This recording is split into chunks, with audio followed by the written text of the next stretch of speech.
Hey guys, I will show you how to fix this keyboard problem on Windows 11 operating system.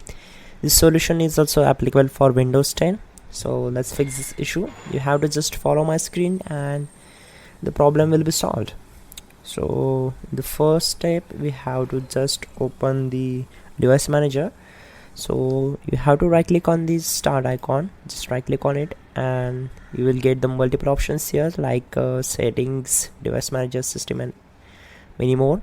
We have to select device manager. So we will do this all process without using keyboard. So we have to just expand the keyboards. Now here we will execute the process to upgrade the drivers for the keyboards. So make sure you are connected with your internet connection. Just right click on the particular devices, select properties. Now once we are here, we need to select the drivers tab. You will get multiple options here. It's like general, details, events, and resources. So select the drivers tab and then go to the update driver. So click on it.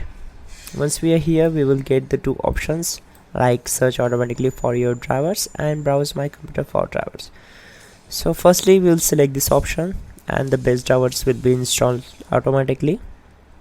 And if you select the second one, so select let me pick from a list of available drivers on my computer, then select the model, click on next, and the Windows has successfully updated your driver. So close this window, close all windows one by one.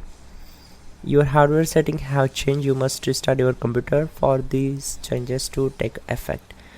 So we have to restart the system. So just close all windows and simply restart the system. That's it guys. Don't forget to like the video and please do subscribe the channel, and please check out the pinned comment.